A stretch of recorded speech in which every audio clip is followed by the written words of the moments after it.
onye na-eme n'ụwa ga-ekwe ji abonye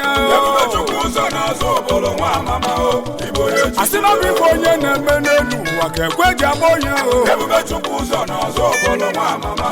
haiti bụ Aloysius Ikegwuonu odogwu n'azụ ụbụlụ obodo mụta nwa ka nwa n'obodo ayọlime ife ifuru yọlime n'azụ ụbụlụ yeso mọgọ n'azụ ụbụlụ omeru ka o kwuru n'azụ ụbụlụ otu na-eme ọgọ n'azụ ụbụlụ n'okwu ikalika chukwu nyere ego a na-ekwu na nkịtị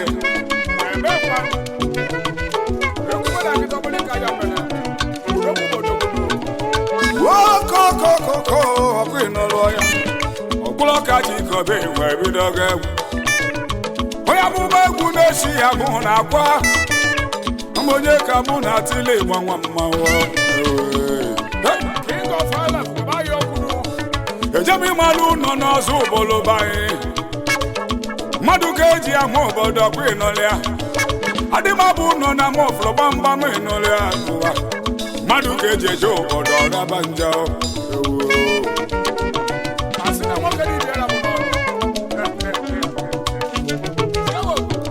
nke furu n'anya bụ eziokwu ma nke nụrụ na ntị na ọbasi ife agba n'aka n'ụwa na-ejibe elenie odogwu abụla afọ mmadụ chacha n'ụwa ebube chukwu ụzọ n'azụ ụbụlụ n'izuru odogwu nwa Chikobia Kadeyo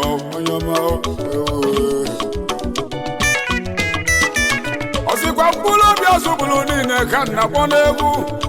Aloysius Ikegwuonu Nwachimeleze asị n'ife onye na-eme n'elu ụwa ka ekwe ji abonye mama na bụ ife onye na-eme n'obodo ka obodo ji ama ya mma haiti bụ Aloysius Ikegwuonu odogwu n'azụ ụbụlụ obodo mụta nwa ka nwa n'obodo enwebe ozikwa mkpụrụ obi ọzọ ụbụlụ niile ụzọ chukwu kwara n'ọzọ ụbụlụ akụchi nyelu nwata ya n'ọzọ ụbụlụ ewe King Solomon n'oge nke anyị the wisest man n'ọzọ ụbụlụ High Chief Aloysius Ikegwuonu obi ajụlụ ndị ọzọ ụbụlụ niile ozikwa kụchi nyelu nwata ya n'ọzọ ụbụlụ odogwu nwa ụzọ chukwu kwara n'ụmụ eje King Solomon of our time the wisest man n'ọzọ ụbụlụ nna mụlụ gị kesa mụ odogwu n'ọzọ ụbụlụ nsị gị na amụrụ ya ka esi amụ onye amụma na amụrụ ya ka esi amụ onye nzọpụta bima na ọbịbịa uwe onye amụma ruo nwelu ka o si ya dị uwe ji ama na nnekwu mmadụ abịa ọtụtụ ife mmele mgbe amụlụ odogwu nwa ife ịrịba ama megasịrị mgbe amụlụ odogwu nwa ife jizi ka nke onye bụ akụkọ bụ ka o doo oge anya Aloysius Ikegwuonu na ọ bụrụ mmadụ nkịtị ndị na ya megoba ife one n'ụwa iwelu nwayọ gbachala anya ihe ịnụle ya maka na ịchọ odogwu okwu nene ụwa olisapịa gị ibe olise ejiri ọkụ ya egwu egwu ihe bụ nwa bụ apụ ụlọ ngọsụ haizi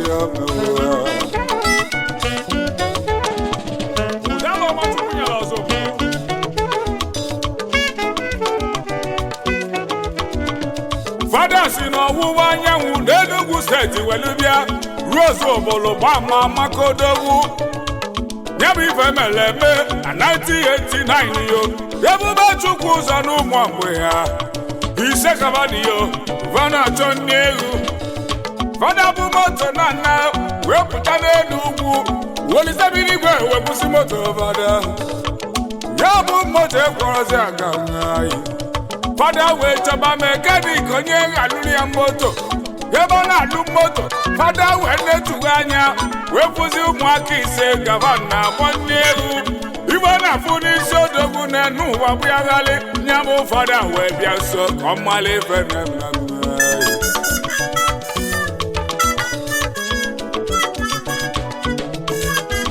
fada wee gbaa lọshus nke egwu ọnụ onye ka ibue nwata zanụ m ajụjụ maka na ịdị iche n'etiti ụmụ ndị ọzọ ka m gwazie ya n'ihe chi eze obele nwa Chukwu si n'eluigwe kwụ aka ziteghị fena bụ n'isi gị nwa bụ okpueze ya bụ okpueze na-enwu ọkụ okirikiri nwoke amasị m ịfụ nne m lụ gị ka m gbuolu ihe nya bụ amụma Ebube Chukwu ụzọ wee walụ ọsọ ya bụ ife na-eme na Sọnde ụka orie ụbọchị a na-azụ ori ọzọ Obolo ụbọchị amama ndị ntọ na-eri nne na-atọla ụmụaka Ebube Chukwu ụzọ walụ ọsọ welu naba fada kpọọ mekaniki ya ogbueli nya bụ amụma mekaniki wee chọba abịa odogwu oruzie kwude nna odogwu ka ọlụ onye ibe fada kwulu ụgbọakụ nwaanyị ọma wee nwụla odogwu o were ụtalị bịaba Ebube Chukwu ụzọ o nwere ife imelụ fada ji ekwu okwu n'isi n'ọdịka ịkpaga ka anyị na moto fada obesi anya ụtalị wee chụpụ nya n'ilo oliro ndị abalị n'ilo ka ojelekwu na ụgbọakụ nwaanyị mma wee na-alara ụla ebe ọ na-akwali ụra ndị mmụọ ozi wee bịakwute ihe ọgbọ onye ụgbọakụ nwaanyị ọma ahụ gịnị meziri ife na-abịala Ebube Chukwu ụzọ ụtalị wọrọzi gị lọrụ nlọ ebe ị na-aga n'ịgba iwe tụtụ ụdala ụdala mma ọ sịkwa n'oge ụka ụdala ka ịfọrọ ụdala wee lachasị ya ụdala binie wee dizi ya ime ijili nwa nwa gị ya lọchusue oge ọnwụ nwa na-emeghị ife n'ihi ya n'ọbụ onye bụ nli lọrọ ka m jizie fada ozi wogbueli ga amụma ka ịghọta nwa ịmụ n'oyi ụgbọakụ nwaanyị ọma si n'ụlọ binie wee gbara ọsọ wee gbapụzie n'ilo eyi ya wee gbara Ebube Chukwu ụzọ kpabati ya ọwụsịa ya anụ nye ya nnekwu nni gụnyere ya anụ na abụọ wee si ya ficha anya nwa m ebezinakwa nwa m onyinye Chukwu nyela ọzọ Obolo ka ịbụ ụdala ọma na ọzọ Obolo ka ịbụ n'ọkwa mkpụrụ obi ọzọ Obolo ka ịbụ nwa m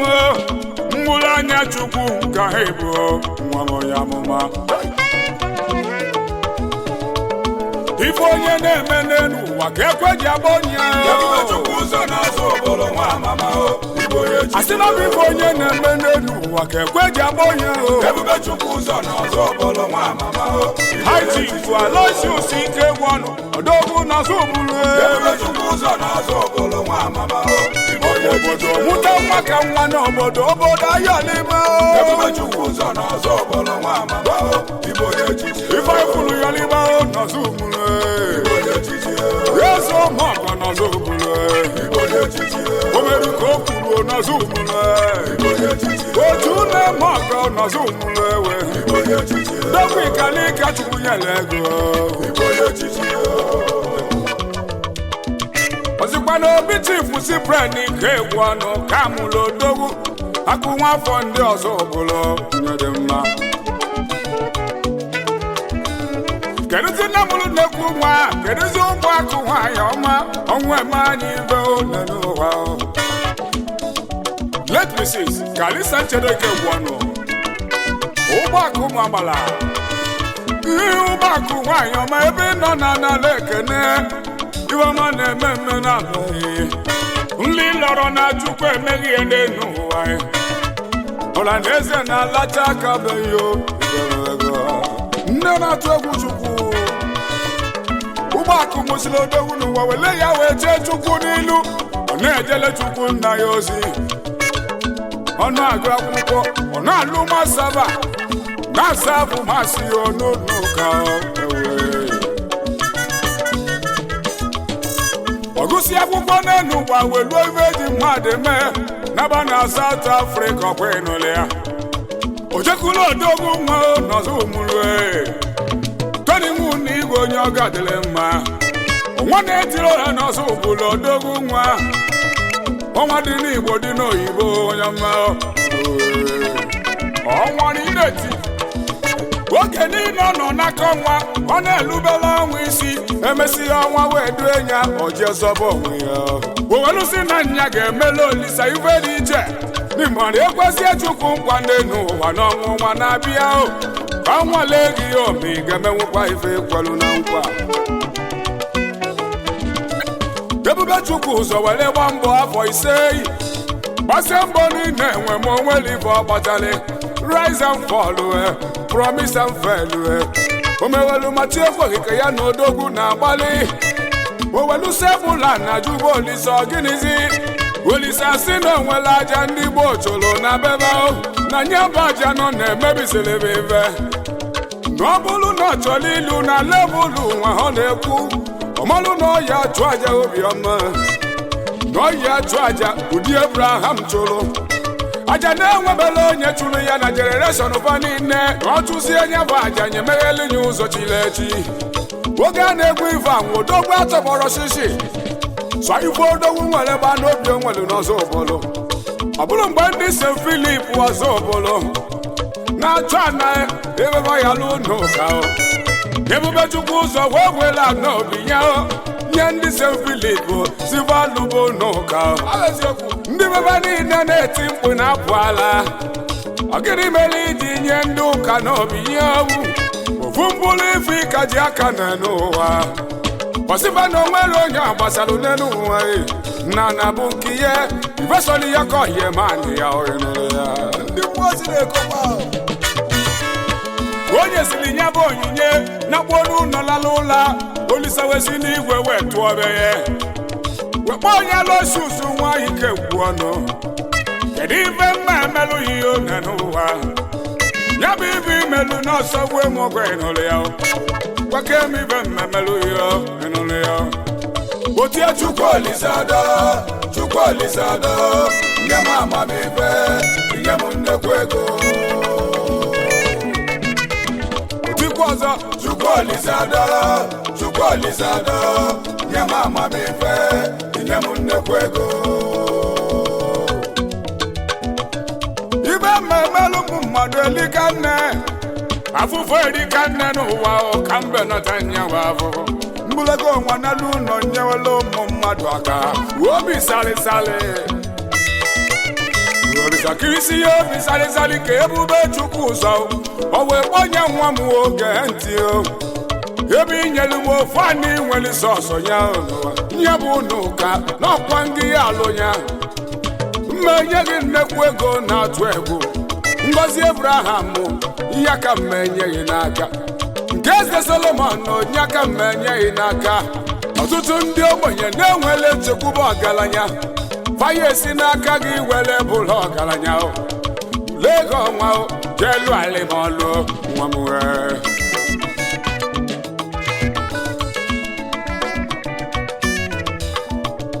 Olisa wee dee cheki wee dọkanye Ebube Chukwu ụzọ Chukwu na de ya bụ cheki nye ya n'aka eri mgbe oji bi ya n'ụlọ awụdị cheki Chukwu deli ya fewelu mebe na ndụ ya ọgbanje na-agbazi na ndụ ya nnekwu ego na-abịanụ na ndụ ya kọmputa ezugo ya n'ụwa nye si na ego edaru na ana ya nwụrụ maka na ego nwere ike nne ibe na-eme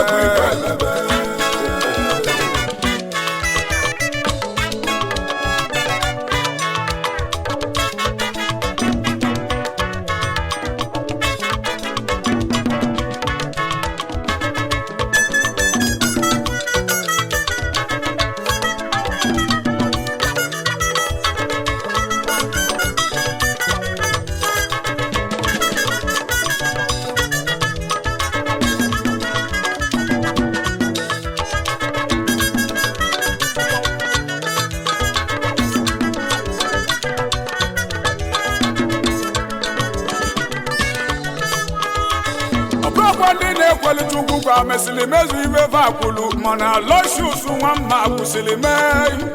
oje welu ana ya welu na alụ n'ụka Luciano ka lu ebe ndị fada na-ebi irwe n'ọzọ ụbọlụ ejuwa ase gosighị ya maka na ọ bụrụkwa na akụkọ one n'ụwa ọ bụrụ ile isiokwu nọ mere eme life ọ bụrụkwa ile St. Philip ọzọ ụbụlụ ọkwanye alụrụ ya ọ bụrụ ile St. Francis ọzọ ụbụlụ nya ọ alụrụ ya bụrụkwa ile ma nke dị na rehabilitation center ọzọ ọ bụrụ ile unu ụka na-atọ ka olulu nya ọ olisa bụrụkwa ile ana m agụkwanụ siwa jee ka ịfụnanya yeri ya bụ nnekwu ego ji wee gbanye ya aka obido mebe ọga aghala n'ọzọ obodo megide krọs ụzọ obodo jebe obodo niile ebube chukwu ụzọ n'imego nnekwu ife n'ụwa enugo Naijiria ekweligo Archbishop of Nnewi Diocese ọkwọta Ekeneze ka o buru nye ya n'aka 2015 modeji o ji wee kene Archbishop anyị nọ a na-ekwu na nkịtị mmadụ ọrụ na ịsatọ ka ọ lụlụ n'enu mana ọzọ ụbụrụ mana obodo ndị ọzọ ọnata n'ọzọ ụbụrụ radio skuulu niile ebe ọ gụrụ akwụkwọ mgbe opele mpe oburu igwe ọkụ kọmputa bunye skuulu rụọlisi ahụ na ọgwụ bute akụlụngwa eji agwọ ya onye ọbụla enwe ebe aṅụrị n'ọzọ ụbụrụ ọnata every December o jee n'ụlọ ọgwụ onye ọbụla na-aya alụ ọkụọla inye ụgwọ ọsịgwọba ndị mmadụ ọya o mebefe ọfụma ọkụ mmadụ na-emede ife a Bishọp ọzọ bụrụ pawa olulu emume Chukwuzọ Foundation every December na-eke akpara isi ọtụtụ ụka na-ebunye akaja mkpa ego ziba jezi zọba onwe ebe ahụ n'ụwa odogwu nwere imelibe ego na-ekenemi okpuloka ike obi na-ekwunyere iyi ama na nke mụ ya adị iche ọkụ ịmagolu adị egwu express odogwu iruzie na South Africa ebe obi ebi n'ụwa enwere 50 boys of ebube Chukwuzọ vancha bụsi nnekwu mmadụ odogwu melie ego vancha niile agbaga afụ ọnụ South Africa ekwego n'odogwu ụzọ n'ibe a na-eme ọ dịghị eliso ya hụ chachale ndị niile takatako na South Africa enugo ma ndị nọ n'ime a na-achọzi achọ ebube Chukwuzọ na-eji ije kpọnatafa na Naijiria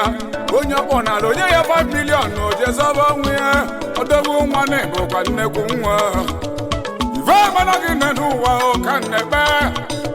onye oriri ga-abịa ụwa ọzọ ezeahịhịa onwe bụla gị nne n'ụwa onye na-achụ gị ọsọ ga-egbu onwe ya ịdị ahị mkpa n'ọzọ obodo ịdị ahị mkpa na South Africa ekwudi ya na occasion ọ na-eke ego okwudo ndị egwu n'enu ọ na-eke ego okwudo ndị ọ na-atụ n'ọnụ ọ na-eke ego ọ bụrụ sọ gị kpatala ego ka nna ajụ ifugo na bụrụ inwe ego bụ isi kama obi eji eli ya eli ebube Chukwuzọ dị nwere obi eji eli ego Olizebiri igwe ya kwụ ụgwọ nke nwa bụ mbido nnekwu ego ka na-abịa n'ụzọ ka ị malụọ asị n'ibe onye na-eme n'elu ụwa ka ekwe ji abụ onye mama na bụ ibe onye na-eme n'obodo ka obodo ji ama ya mma haitifu Aloysius ike egwu ọnụ odogwu n'ọzọ ụbụrụ obodo bute nwa ka nwa n'obodo obodo enwebe ọṅụ ife kwuru ya libe ahụ n'ọzọ ụbụrụ Aloysius ike egwu ọnụ Bishọp n'ọzọ ụbụrụ odogwu nwa ọkwụlọka Chukwu nyere ego na n'ụwa odogwu ikalika mụ ji abamba mmetiri onye bụ egwu nwa lozo nwaanyị amaghị achala ugo nwaanyị na-eme ya ọfụma Lọlọ Chioma ike gwanụ ọjụga na nwale eze ada nne ya eze nwaanyị na South Africa mkpụrụ mma na amụsọ nwa dị mma Namulu Samantha o nwadamma Namulu Chinedum Favor n'ụzọ Osikwa Peter Azulike n'ụmụ eze bunye amụlịghị wee zụwa gị ọfụma wee kpọnye odogwu nwanyị dị mma na gị ya o nyoma eletrik ụmụagbala Keneli nwanne ya ịṅụfọla ala n'ụwa ọkwa aka Chikobi na South Africa odogwu Chigozie nke ugbu ọzịkwa nwanne bụ ife ka mụ na-akpọ n'egwu nwanne ma na iso n'odogwu nwa Chikobi ekele ihe nyoma Keneli ma mpụ aka ihe gịnị amụrụ mmadụ a n'ofu ebe Augustine Nwambacho afọ nwe lọta nna o na wide mmiri Aloma Music Entertainment odogwu na South Africa ka mụ na kpọ n'egwu my promoter na South Africa Aloma Entertainment n'Igbo odogwu oji fone m ọgọ na South Africa ibi malụti ka obi n'ụwa na asamwe m ehi ya olisabi n'igwe n'ụwa ga-ebunye gị ngọzi ọkwa onye siri aka ya malodogwu amaghị n'ihi aka ọgbọ ihe one n'ụwa Aloma Keneli m odogwu ikalika oji fone m ọṅụ Aloma Entertainment ndogwu Chineke gọzie ihe asị n'ibe onye na-eme n'elu ụwa ka ekwe ji abụ onye mama na bụ ibe onye na-eme n'obodo ka obodo ji ama ya mma Haiti Aloysius ike gwanụ odogwu n'azụ ụbụrụ obodo mụta nwa ka nwa n'obodo obodo enwebe ọṅụ ife ifuru ya liba o n'azụ ụbụrụ Aloysius ike gwanụ Bishop n'azụ ụbụrụ odogwu nwa ọkwụlọka Chukwu nyere ego na n'ụwa odogwu ikalika mụ ji aba mba